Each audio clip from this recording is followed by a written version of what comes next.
Hello everybody, I hope all of you are doing good. I am Deepika from Learno Hub, एक ऐसा free learning platform जहां पर आप पढ़ सकते हो physics, chemistry, maths, biology and SST absolutely for free only at learnohub.com।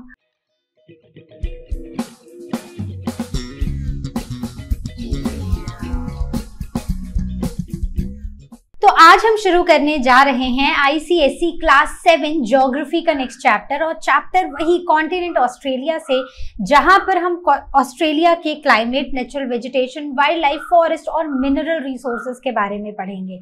तो बिना टाइम वेस्ट करते हुए शुरू करते हैं।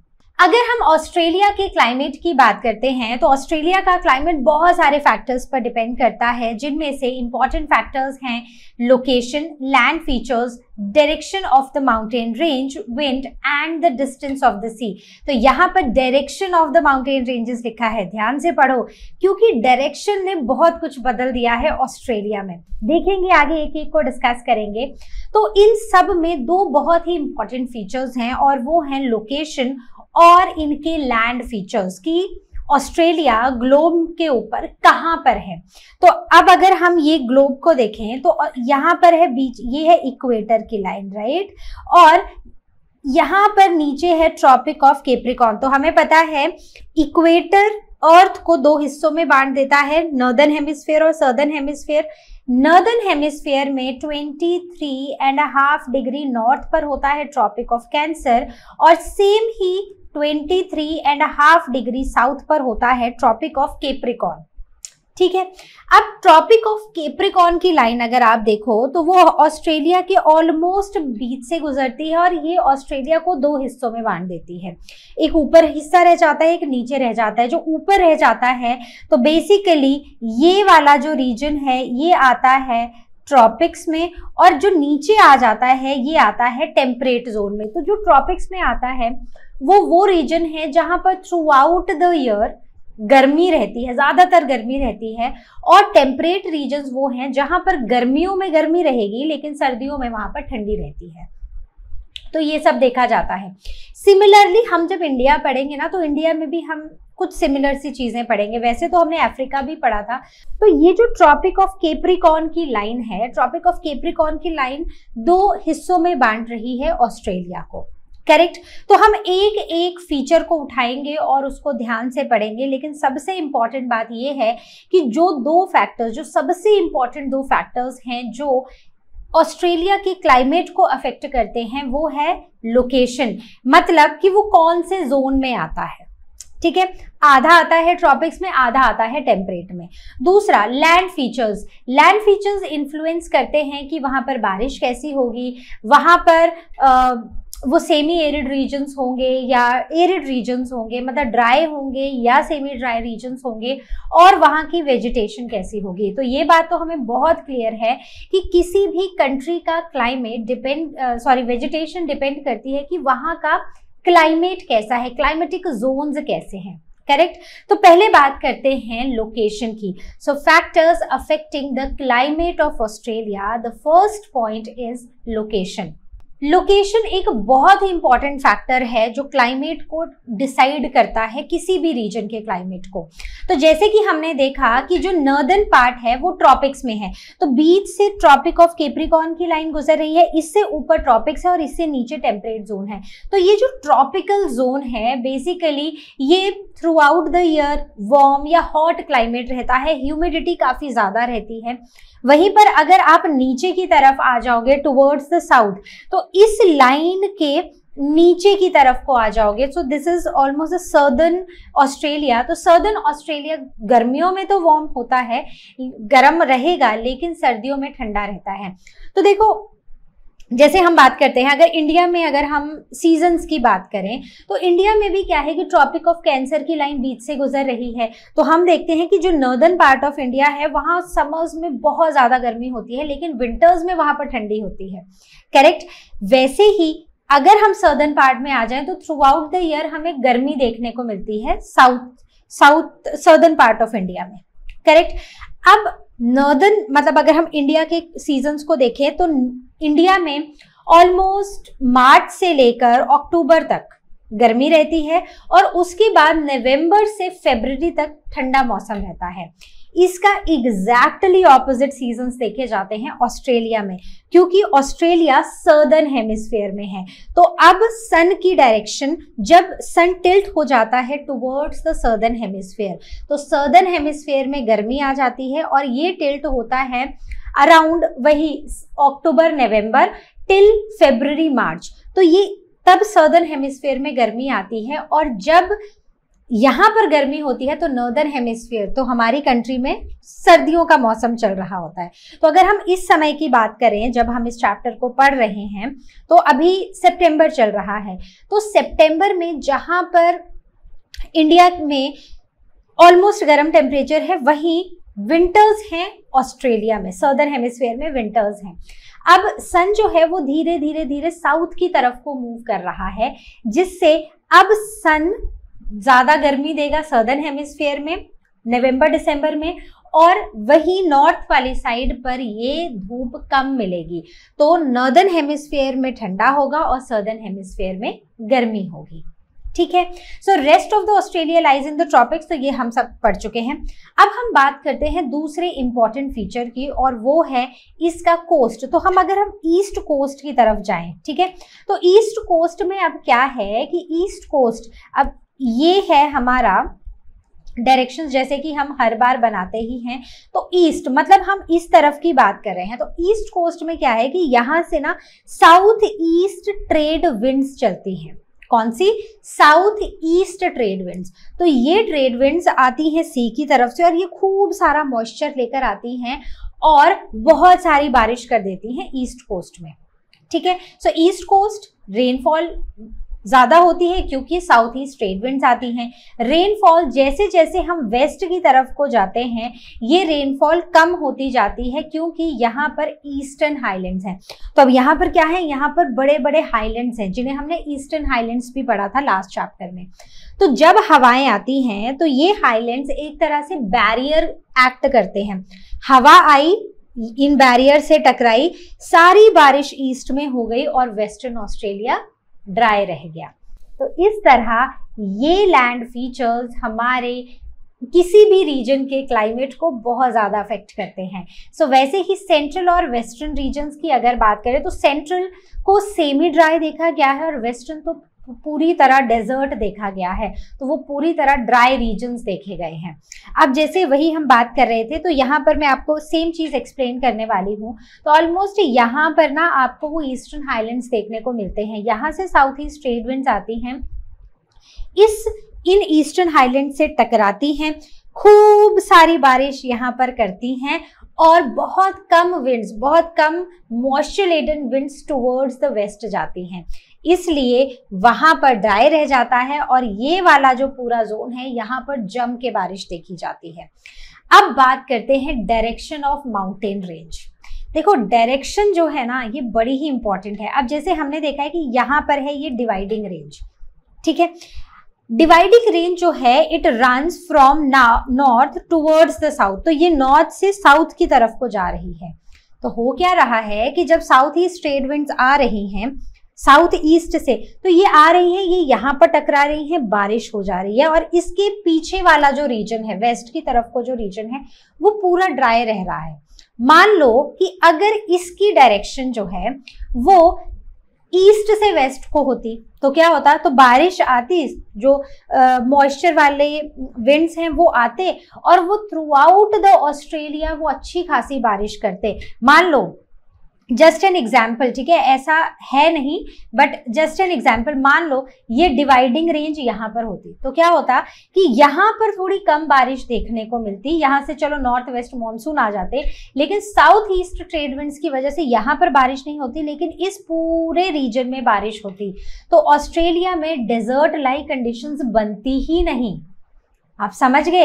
लेकिन क्योंकि डायरेक्शन ऊपर से नीचे की तरफ को है, मतलब डायरेक्शन यहाँ को है, तो ये विंड्स आती हैं, यहाँ टकराती हैं, पूरी बारिश कर देती हैं और इस तरफ ड्राई रीजन देखा जाता है। ठीक है, आगे बढ़े तो यहाँ पर जो विंड है, मॉइस्चर वाली विंड्स हैं, वो ब्लॉक हो रही हैं। अब बात करते हैं विंड्स की, बहुत इंपॉर्टेंट है। तो ऑस्ट्रेलिया भी एक ऐसा कॉन्टिनेंट है जहां पर बारिश जो है वो विंड्स से ही आती है, मॉनसून विंड्स से ही आते हैं। विंड्स, तो विंड्स अगर हम देखें तो एक है साउथ ईस्ट ट्रेड विंड्स, एक है नॉर्थ वेस्ट मॉनसून विंड्स और तीसरी है यहाँ पर वेस्टर्लीज। तो बेसिकली यही 3 तरह की विंड्स हमें देखने को मिलती हैं ऑस्ट्रेलिया के आसपास। कौन कौन सी हैं? साउथ ईस्ट ट्रेड विंड्स जो साउथ ईस्ट से चलती हैं और वो इस तरह ईस्टर्न ऑस्ट्रेलिया में खूब सारी बारिश लेकर आती हैं। दूसरी है वेस्टर्लीज। तो वेस्टर्लीज यहाँ पर ना आपको नीचे नीचे दिखाई देंगी। तो जब ये विंड्स चलती हैं तो ये साउथ वाले रीजन में, मतलब साउथ वेस्ट, ये हो गया साउथ वेस्ट और ये हो गया साउथ ईस्ट। तो साउथ वेस्ट और साउथ ईस्ट रीजन्स में ये बारिश लेकर आती हैं। और लास्ट है नॉर्थ वेस्ट मॉनसून जो नॉर्थ के वेस्ट साइड से चलती हैं और ये नॉर्दर्न ऑस्ट्रेलिया में बारिश लेकर आती हैं। तो कौन कौन सी हैं 3 विंड्स जो ऑस्ट्रेलिया में बारिश लेकर आती हैं? पता होना चाहिए, नाम पूछा जा सकता है आपसे। सबसे पहली south east trade winds, then north west trade winds और वेस्टर्लीज। करेक्ट। अब आते हैं आगे। तो ये सारी विंड्स यहाँ पर मेंशन्ड है, ठीक है। और ये हैं जो वेस्ट से चलती हैं वो वेस्टर्लीज हैं, जो नॉर्थ में वेस्ट की तरफ से आती है। तो देखो बनाए फिर से अपनी डायरेक्शंस। तो ये है नॉर्थ, साउथ, ईस्ट, वेस्ट। तो जो वेस्ट से आ रही हैं, ये आ रही है ना वेस्ट से, तो ये हो गई वेस्टर्लीज। जो इस तरह आ रही हैं, ये नॉर्थ है और ये वेस्ट है, जो इस डायरेक्शन में आ रही हैं वो है नॉर्थ वेस्ट मॉनसून विंड्स। और जो साउथ में ईस्ट की तरफ से आ रही हैं वो हैं साउथ ईस्ट ट्रेड विंड्स। तो हमने ये विंड्स कहीं ना कहीं बाकी सारे कॉन्टिनेंट्स में भी पढ़ी हैं, जैसे साउथ अमेरिका में भी पढ़ी हैं, तो वहीं से रिकॉल करना। अब आते हैं डिस्टेंस फ्रॉम द सी। अब जैसे अगर आप इंडिया में भी देखो, अपने कंट्री से कंपेयर करेंगे ना तो हमें ज़्यादा अच्छे से समझ आ जाएगा। तो जो हमारे कोस्टल रीजन्स हैं हमारी कंट्री के, वहां पर देखा जाता है कि ह्यूमिडिटी तो हाई होती है लेकिन वहां का टेम्परेचर ना मॉडरेट रहता है थ्रू आउट द ईयर। मतलब बहुत ज़्यादा गर्मी भी नहीं होती और बहुत ज़्यादा ठंड भी नहीं पड़ती है, एक तरह से मॉडरेट क्लाइमेट रहता है। सेम वे अगर आप यहाँ पर देखोगे ऑस्ट्रेलिया में, तो जो डिस्टेंस है सी से, उसकी वजह से भी क्लाइमेट अफेक्ट होता है। जैसे जो कोस्टल एरियाज हैं वहां पर through out the year moderate climate देखा जाता है। वहीं पर जो इनलैंड एरियाज है, मतलब जो अब अंदर की तरफ को है, जैसे ये सारे कोस्टल एरियाज हैं, यहाँ पर आपको मॉडरेट क्लाइमेट देखने को मिलेगा। और जो यहाँ पर अंदर जैसे रीजन्स में है वहां पर आपको देखने को मिलेगा एक्सट्रीम क्लाइमेट, मतलब समर्स बहुत ज्यादा गर्म होंगी और विंटर्स बहुत ज्यादा ठंडी होंगी। अब बिग सिटीज जैसे कि सिडनी है, मेलबर्न है, ये सारे ना यहाँ पर लोकेटेड हैं अलोंग द कोस्ट, ताकि क्लाइमेट जो है ना वो थोड़ा सा, एक तो लाइफ इजी है कोस्ट के पास क्योंकि क्लाइमेट कंफर्टेबल है, बाकी भी बहुत सारी चीज़ों के लिए कोस्ट के पास रहना लोगों के लिए ज़्यादा कंफर्टेबल और ज़्यादा इजी लाइफ लेकर आता है।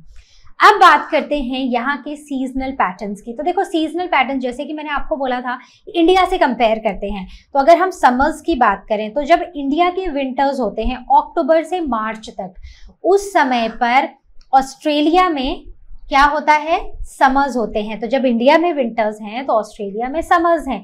क्यों? क्योंकि इंडिया नॉर्दर्न हेमिस्फीयर में है, ऑस्ट्रेलिया सदर्न हेमिस्फीयर में है। तो हमारे अर्थ घूम रहा है, जो सन है ना, अब सन अक्टूबर से मार्च के बीच में ये टिल्ट हो जाता है टुवर्ड्स द सदर्न हेमिस्फीयर। तो सदर्न हेमिस्फीयर में गर्मी आ जाती है और नॉर्दर्न हेमिस्फीयर में उस समय सर्दियां आ जाती हैं। तो यहाँ पर मॉइस्ट ऑफ ऑनशोर विंड्स होती हैं जो हैवी रेन लेकर आती हैं ईस्ट कोस्ट में, मतलब ऑस्ट्रेलिया के ईस्ट कोस्ट में। दूसरा, अगर हम विंटर्स देखें तो अब विंटर्स कब होते हैं, जब इंडिया में समर्स होते हैं अप्रैल से सितंबर तक। तो ये ड्राई ऑफशोर विंड्स देखी जाती हैं और यहाँ पर कम रेनफॉल होती है। मतलब सबसे पहले ऑन शोर विंड्स, मतलब यहाँ पर विंड्स सी से लैंड की तरफ चलती हैं। तो जब सी से लैंड की तरफ चलेंगी तो मॉइस्चर बहुत ज़्यादा होगा और ये विंड्स बहुत ज़्यादा बारिश लेकर आएंगी। तो इसीलिए ईस्ट कोस्ट पर काफ़ी ज़्यादा बारिश होती है। लेकिन जैसे हमने डिस्कस किया, यहाँ पर है ईस्टर्न हाईलैंड्स जो इस बारिश को रोक देते हैं, मतलब इस हवा को रोक देते हैं, एक बैरियर की तरह एक्ट करते हैं। तो यहाँ पर तो खूब सारी रेन होती है लेकिन ये वाले रीजन्स ड्राई रह जाते हैं, ऑलमोस्ट नो रेनफॉल देखी जाती है। विंटर्स में क्या होता है, ऑफ शोर विंड्स चलती हैं। मतलब अब जो डायरेक्शन है विंड्स की वो है लैंड से सी की तरफ, और लैंड में तो कोई मॉइस्चर है नहीं, मतलब रेयरली कोई मॉइस्चर है, तो ये ड्राई विंड्स होती हैं। तो ये लैंड से सी की तरफ चलेंगी और बारिश इस समय पर नहीं होगी। इसका मतलब ऑस्ट्रेलिया में समर्स में बारिश होती है और विंटर्स में बारिश नहीं होती है।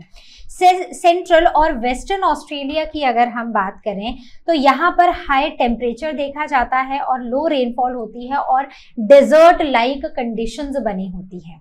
बात समझ गए आप? और अगर हम यहाँ पर स्नो की बात करें तो स्नो तो बहुत कम देखने को मिलती है। यहाँ पर रीजन है जो ऑस्ट्रेलियन एल्प्स हैं और ये तस्मेनिया वाला रीजन है। सो तस्मेनिया और ऑस्ट्रेलियन एल्प्स में ही थोड़ी स्नो देखने को मिलती है। बाकी बारिश है और ईस्टर्न वाले जोन में, और वेस्टर्लीज यहाँ से थोड़ी थोड़ी बारिश इस साउथ वाले रीजन में लेकर आती है। बाकी विंटर्स में बिल्कुल भी बारिश देखने को नहीं मिलती है। बात करते हैं रेनफॉल और स्नोफॉल की, तो मॉइस्चर जो है वो रेन के साथ आता है, राइट। और स्नोफॉल सिर्फ ऑस्ट्रेलियन एल्प्स और तस्मेनिया, तो तस्मेनिया ये है, ऑस्ट्रेलियन एल्प्स कुछ यहाँ पर देखे जाते हैं। अब हम बात करते हैं इनके मेजर क्लाइमेटिक टाइप्स की। अब जिस तरह का ये क्लाइमेट है ना, तो हमने ऑस्ट्रेलिया के क्लाइमेट को अलग अलग टाइप्स में डिवाइड किया है। आपने पढ़े हैं ये क्लाइमेटिक जोन्स, तो आपके लिए मुश्किल नहीं है। सबसे पहले है ट्रॉपिकल मॉनसून क्लाइमेट, जो ट्रॉपिक्स में मॉनसून आ रहा है। तो कहाँ आ रहा है सोच के रखो, मैं आगे बताऊंगी। सब ट्रॉपिकल ईस्ट कोस्ट क्लाइमेट, ठीक है। सेमी एरिड जहां पर थोड़ी बहुत बारिश होती है, डेजर्ट जहां पर बारिश है ही नहीं, और मेडिटेरेनियन क्लाइमेट जहां पर मॉडरेट टाइप ऑफ क्लाइमेट देखा जाता है। तो सबसे पहले हम बात करने वाले हैं ट्रॉपिकल मॉनसून क्लाइमेट की। करेक्ट, शुरू करते हैं द ट्रॉपिकल मॉनसून क्लाइमेट से। तो ट्रॉपिकल मॉनसून क्लाइमेट हमें ये नॉर्थ पार्ट में देखने को मिलता है। बेसिकली ये जो नॉर्दर्न पार्ट्स है ना ऑस्ट्रेलिया के, वहां पर देखने को मिलता है। तो ये वाला जो रीजन है, this is almost the northern territory, जो एक स्टेट है ऑस्ट्रेलिया की। और ये वाला रीजन, ये जो कोन जैसा यहाँ पर बना हुआ है, this is basically the northern most tip of Australia and this is called the Cape of York of Queensland. Correct. तो इस रीजन में हमें देखने को मिलता है द ट्रॉपिकल मॉनसून क्लाइमेट। अब ये ट्रॉपिकल मॉनसून क्लाइमेट होता कैसा है? तो ट्रॉपिकल मॉनसून क्लाइमेट हमेशा ही गर्म होता है। Alternate wet and dry seasons देखने को मिलते हैं। हैवी रेनफॉल होती है और मेनली ये रेनफॉल समर्स में होती है। करेक्ट, समझ आ गया। नेक्स्ट में आते हैं सब ट्रॉपिकल ईस्ट कोस्ट क्लाइमेट। तो अब हम इस रीजन में आ रहे हैं, ये जो आपको लाइट ग्रीन वाला रीजन दिखाई दे रहा है ना, यहाँ तक। Now we will be talking about the climate of this region, that is the sub tropical east coast climate.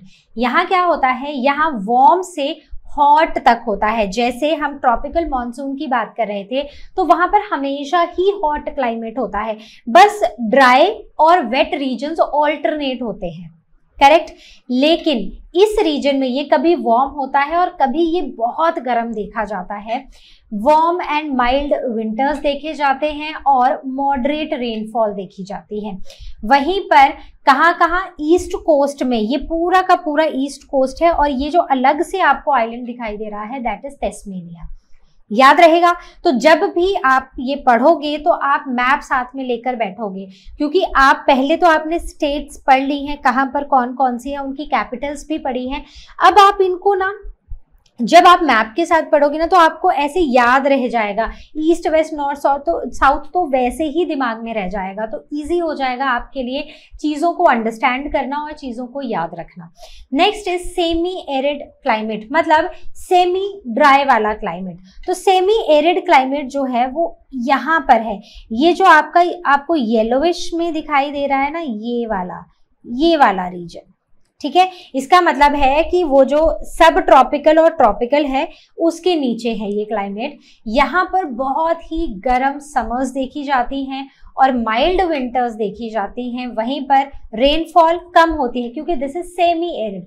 Rainfall होती है बट कम होती है, और डेली लार्ज टेम्परेचर चेंजेस। तो ऐसा होगा कि दिन में खूब सारी गर्मी होगी और वहीं पर शाम को बहुत ज़्यादा ठंडी होगी। मतलब कि दिन में मतलब एकदम हाई टेम्परेचर, बहुत ज़्यादा हाई टेम्परेचर, और वहीं पर रात को ऐसे फ्रिज जैसा कोल्ड टेम्परेचर हो जाएगा। तो ये हमें देखने को मिलता है सेमी एरिड रीजन्स में। और ये कहाँ पर होता है? जनरली ये सेंट्रल लोलैंड्स में and the areas bordering the western प्लेटू। तो ये वेस्टर्न प्लेटू है और इसके एरियाज के बॉर्डर्स पर हमें सेमी एरिड क्लाइमेट देखने को मिलता है। आगे बढ़ते हैं। Now the desert climate. Desert climate मतलब जहां पर ड्राई रीजन है, जहां पर बारिश बहुत कम है। So these are hot days and summers, cold nights and winters, right. So hot days and in summers बहुत ज़्यादा गर्म दिन होंगे और विंटर्स में बहुत ज़्यादा कोल्ड नाइट्स होगी। तो बेसिकली एक्सट्रीम टेम्परेचर्स देखे जाते हैं, extreme hot and extreme cold. तो extreme daily and annual temperature differences देखे गए हैं। बहुत कम रेनफॉल, बेसिकली 25 सेंटीमीटर से भी कम एनुअल रेनफॉल देखी गई है। And this is seen in this entire western प्लेटू। तो ये क्या है? ये है वेस्टर्न प्लेटू और यहाँ पर देखा जाता है डेजर्ट टाइप ऑफ क्लाइमेट। आगे बढ़ते हैं। Now the Mediterranean climate. So M for Mediterranean and M for moderate and M for mild, ठीक है। तो मेडिटेरेनियन क्लाइमेट में मॉडरेट समर्स होती हैं, माइल्ड विंटर्स होती हैं और मॉडरेट रेनफॉल देखी जाती है। प्लेसेस जैसे कि साउथ वेस्ट ऑस्ट्रेलिया और साउथ ईस्ट ऑस्ट्रेलिया। तो ये वाला जो रीजन है, ब्लू वाला जो रीजन है, यहाँ पर this is south west Australia, this is south east Australia. यहाँ पर देखा जाता है मॉडरेट टाइप ऑफ क्लाइमेट, ठीक है। तो याद रहेगा, मैप लेकर बैठना, कोई चीज आप नहीं भूलोगे। अब हम बात करने वाले हैं नेचुरल वेजिटेशन ऑफ ऑस्ट्रेलिया। तो मैं आपको एक बात बताऊं, नेचुरल वेजिटेशन पढ़ो, बड़ी ही इंटरेस्टिंग है। और उसके बाद जब आप बर्ड्स और एनिमल्स पे आओगे ना, वो तो बहुत ही ज्यादा इंटरेस्टिंग है। तो शुरू करते हैं हम नेचुरल वेजिटेशन के साथ। And natural vegetation is directly linked to the climate. जिस जगह का जैसा क्लाइमेट होगा उस तरह की नेचुरल वेजिटेशन हमें वहां पर देखने को मिलेगी। So there is a link between climate and vegetation. So vegetation of Australia is directly linked to climate and there are 5 major vegetation belts. कौन कौन सी हैं? ट्रॉपिकल फॉरेस्ट है, टेम्परेट फॉरेस्ट है, टेम्परेट ग्रासलैंड्स है, ट्रॉपिकल ग्रासलैंड्स है and desert and semi desert vegetation. तो ऐसा मत सोचो कि कुछ डिफिकल्ट है और ये कैसे याद रहेगा। ये बिल्कुल वैसे ही याद रहेगा जैसे हमने अपने क्लाइमेट्स पढ़े हैं। कैसे? मैप के साथ। तो चलो शुरू करते हैं। The first type of natural vegetation that is the tropical forests. शुरू करते हैं ट्रॉपिकल फॉरेस्ट से। So tropical forest in north and eastern central eastern coastal region. तो बेसिकली ये जो आप डार्क ग्रीन वाला रीजन देख रहे हो ना, नॉर्थ और ईस्ट वाली साइड का, ये वो रीजन्स हैं जहां पर बहुत ज्यादा गर्म भी होता है और यहाँ पर खूब सारी बारिश भी होती है। इसलिए इन रीजन्स में नेचुरल वेजिटेशन या फिर वेजिटेशन प्लांट्स बहुत ज्यादा देखे जाते हैं, डेंस जंगल्स देखे जाते हैं। तो यहाँ हैवी रेनफॉल और हाई टेम्परेचर होता है। तो यहाँ पर देखे जाते हैं डेसिडुअस ट्रीज, मतलब वो ट्रीज जो साल में एक बार अपने सारे के सारे लीव शेड कर देते हैं और उसके बाद जब कंडीशंस इंप्रूव होने लगती है, तो मतलब ऑलमोस्ट विंटर्स में सारे पत्ते झड़ जाते हैं और बाय द टाइम स्प्रिंग आता है तो अब नए पत्ते आना शुरू हो जाते हैं। Bamboo, palm and tropical species are the different types of plants that are seen here. Coming on to the temperate forest. So temperate forest हमें देखने को मिलते हैं इस रीजन में, यहाँ पर और यहाँ पर, इस वाले रीजन में हमें देखने को मिलते हैं टेम्परेट फॉरेस्ट। तो बेसिकली साउथ ईस्ट और साउथ वेस्ट ऑस्ट्रेलिया में और साथ ही साथ तस्मेनिया में भी ये एरियाज जो हैं these are dominated by eucalyptus, जिसे गम ट्री भी बोलते हैं, और यहाँ पर 900 से भी ज़्यादा स्पीशीज देखी गई हैं। दूसरी बात, ये ट्रीज कभी भी अपने लीव्स को शेड नहीं करते, बल्कि ये अपनी बार्क को पील करते हैं और उसके बाद इनकी बार्क ग्रो होती है। इनकी लाइट और या फिर वाइट बाग जो होती है वो एक बहुत ही सुंदर लैंडस्केप फीचर दिखाता है और ये दूर से काफी इजीली विजिबल होती है। अब बात करते हैं टेम्परेट ग्रासलैंड्स की। तो टेम्परेट ग्रासलैंड्स यहाँ पर देखे जाते हैं, राइट। सो ये म्यूरे डार्लिंग बेसिन में, तो यहीं पर हमने वो म्यूरे रिवर, यहाँ डार्लिंग रिवर, यहीं से वो सारी रिवर्स देखी थी। और बेसिकली जो इंटीरियर वाला रीजन है यहाँ पर देखी जाती हैं, formed where the forest give way to the short grasslands and locally called as downs। तो इन्हें locally downs बुलाया जाता है। आगे बढ़ते हैं, now the tropical grasslands में सवाना की बात करेंगे। अब जैसे हम बात कर रहे थे यहाँ पर ट्रॉपिकल टेम्परेट ग्रासलैंड्स की, तो टेम्परेट ग्रासलैंड में छोटी छोटी घास देखने को मिलती है। वहीं पर अगर हम ट्रॉपिकल ग्रासलैंड्स में आए तो यहाँ पर हमें लंबी लंबी घास देखने को मिलती है। तो बेसिकली ये जो ट्रॉपिकल फॉरेस्ट है ये खत्म होते हैं और अब लंबी लंबी घास शुरू हो जाती है और जिसे हम बुलाते हैं savanna. So found on the edges of the tropical forest, यहाँ पर ट्रीज जो होते हैं वो धीरे धीरे खत्म होने लगते हैं और अब ग्रासलैंड शुरू होने लगते हैं। सो this is a transition zone between the forest and the interiors. तो फॉरेस्ट और इंटीरियर के बीच में ये बहुत ही अच्छा सा एक ट्रांजिशन जोन देखा जाता है। Next is the desert and semi desert vegetation. तो ये जनरली ये इंटीरियर वाले रीजन में, ये वाला जो है जो लाइट कलर में है, यहाँ पर देखने को मिलता है। यहाँ पर वही प्लांट्स होते हैं जो डेजर्ट लाइक कंडीशन, मतलब बहुत ज़्यादा गर्मी और बहुत कम पानी, उन सिचुएशंस को हैंडल कर पाएं। तो एग्जाम्पल कैक्टस, सिनिफिक्स और एकेशिया, ये कुछ इंपॉर्टेंट वेजिटेशन देखी गई है desert and semi desert conditions में। अब अगर हम इनकी वाइल्ड लाइफ की बात करें तो इनकी वाइल्ड लाइफ ना बहुत ज़्यादा खास है, जिसमें एनिमल्स भी खास हैं और बर्ड्स भी बहुत ज़्यादा खास हैं। अब अगर हम यूनिक वाइल्ड लाइफ की तरफ जाएं तो ऑस्ट्रेलिया आज से ऑलमोस्ट 20 मिलियन साल पहले बाकी सारी जो मेन लैंड मास है उससे अलग हो गया। तो जैसे हम देखते हैं कि मेन लैंड मास हमें देखने को मिलती है नॉर्दर्न हेमिस्फेयर में, तो सदर्न हेमिस्फेयर में ना, सदर्न हेमिस्फेयर का जो ऑस्ट्रेलिया है ना वो काफी साल पहले हमसे अलग हो चुका था, उसकी मेन लैंड। तो यहाँ पर जो एनिमल्स पाए जाते हैं वो दुनिया में कहीं भी नहीं पाए जाते हैं, मतलब काफी यूनिक वाइल्ड लाइफ देखी गई है। Result, animal life evolve differently from rest of the world, और यहाँ की जो स्पीशीज हैं वो यहीं पर मिलती हैं और कहीं नहीं मिलती। तो मार्सुपियल्स यहाँ पर मिलते हैं, मतलब वो एनिमल जिनके पास एक पाउच होता है और इस तरह वो अपने पाउच में अपने छोटे से बेबी को लेकर घूमते हैं। तो mammals carry their young ones in the pouch with the memory glands, और ऑस्ट्रेलिया में अप्रॉक्सीमेटली 150 स्पीशीज है मार्सुपियल्स की, जिसमें कैंगरू जिसे हम बुलाते हैं तो बहुत ही फेमस है, वैम्बली, wombat, koala and bandicoot. So these are some of the species of marsupials. अब कैंगरू की बात करें, सो कैंगरू की हाइंड लिम्स, जो पीछे वाली लेग्स हैं वो लंबी होती हैं, जो इन्हें फास्ट लॉन्ग जंप्स में हेल्प करती हैं। टेल्स इनको बैलेंस और सपोर्ट करने में हेल्प करती हैं और ये हमेशा हर्ड्स में ही मूव करते हैं। देन इनके यंग वंस को जोई बुलाते हैं और इनके यंग वंस इनके पाउच में 5 to 9 मंथ्स के लिए रहते हैं और ये घास और लीव्स खाते हैं। तो मतलब एकदम वो होता है ना कि वेजिटेरियन नेशनल आइकॉन है ये। क्या है ये है यहाँ का नेशनल आइकॉन। ठीक है, आगे बढ़े।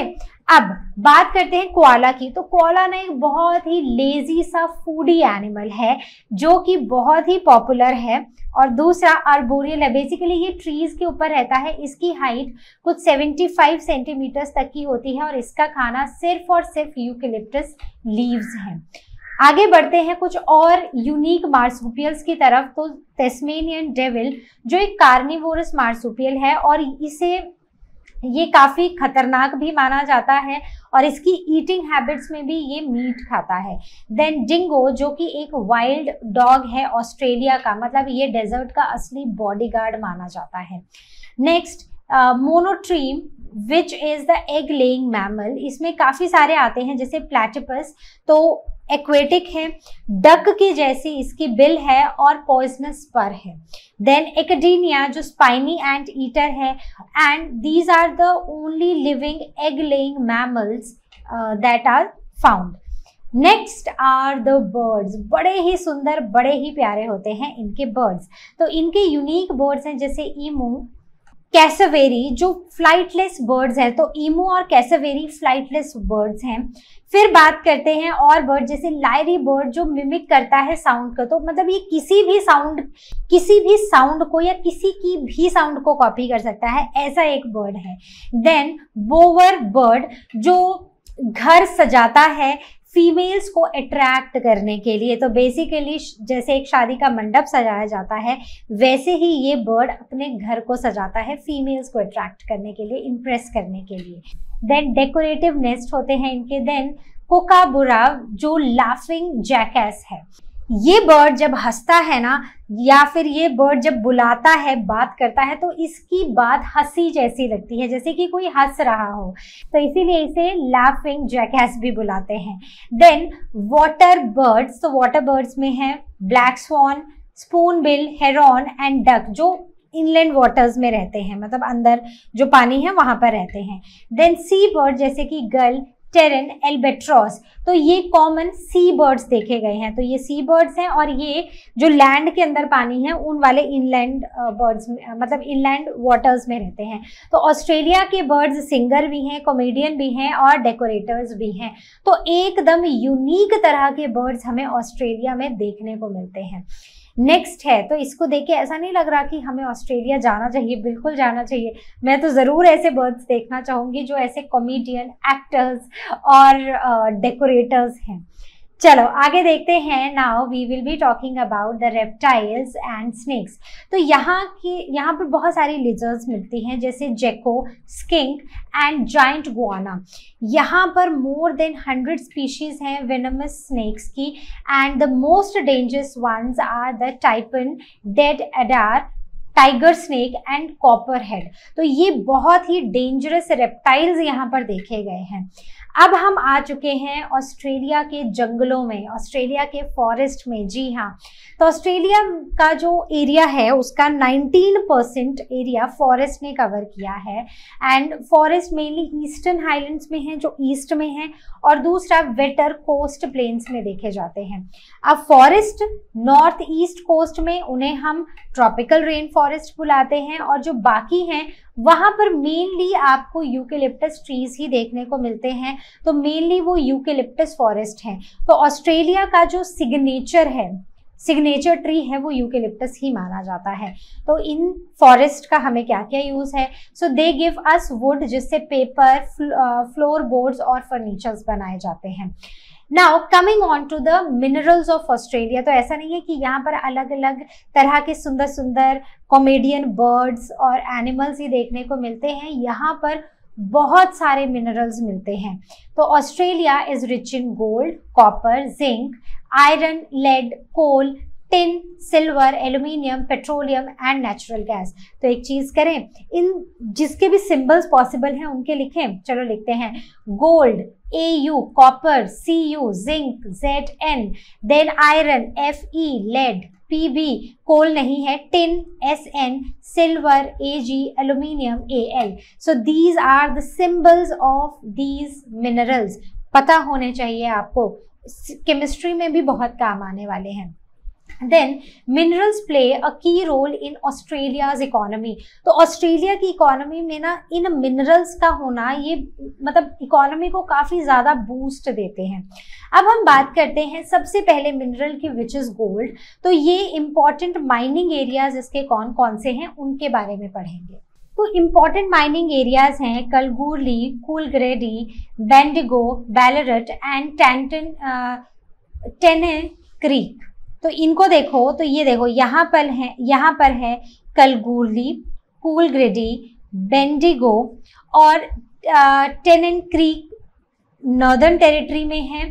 तो ये हैं अलग अलग माइनिंग एरियाज। अब बात करते हैं कोल की। तो कोल में न्यू कैसल, लिथगो, देन इलावर जो न्यू साउथ वेल्स में है, Queensland and south west western Australia. तो हम बात कर रहे हैं कोल की। तो ये देखो कोल यहाँ पर है और कहाँ पर है, इस रीजन में काफी ज्यादा कोल देखा जा रहा है। तो ये रीजन्स है जो कोल रिच है और जहां पर कोल की माइनिंग होती है। Then coming on to iron ore and zinc. तो आयरन ओर आयरन कॉब और यम्पी साउंड में है। Then zinc Broken Hill South New Wales is the largest producer of the zinc. तो यहाँ पर देखो आयरन ओर एंड जिंक, ठीक है। तो आयरन ओर, ये देखो ये जो ड्रम्स हैं, लेटे हुए ड्रम्स हैं, इन सब जगह पर हमें आयरन ओर देखने को मिल रहा है। देखो ये है यम्पी साउंड, ठीक है, कहाँ पर है, वेस्टर्न ऑस्ट्रेलिया में यम्पी साउंड। और दूसरा है हमारा जिंक। तो जिंक इन ब्रोकन हिल में हमें देखने को मिल रहा है, कुछ यहाँ पर भी हमें देखने को मिल रहा है। So this is the mining areas for zinc. Then bauxite and uranium. तो बॉक्साइट क्वींसलैंड में, वेपा में, Gove in Northern Territory, Boddington, Huntly and Willowdale in South Australia, sorry Western Australia. तो हम क्या देख रहे हैं, हम देख रहे हैं बॉक्साइट। तो ये है देखो वेस्टर्न ऑस्ट्रेलिया में बॉक्साइट यहाँ पर है, उसके बाद गोव में है, वेपा में है, मतलब ये जो बिल्कुल टॉप के नॉर्थ वाले रीजन्स हैं वहां पर है। और यहाँ पर बेल बे में भी हमें बॉक्साइट डिपॉजिट्स देखने को मिले हैं।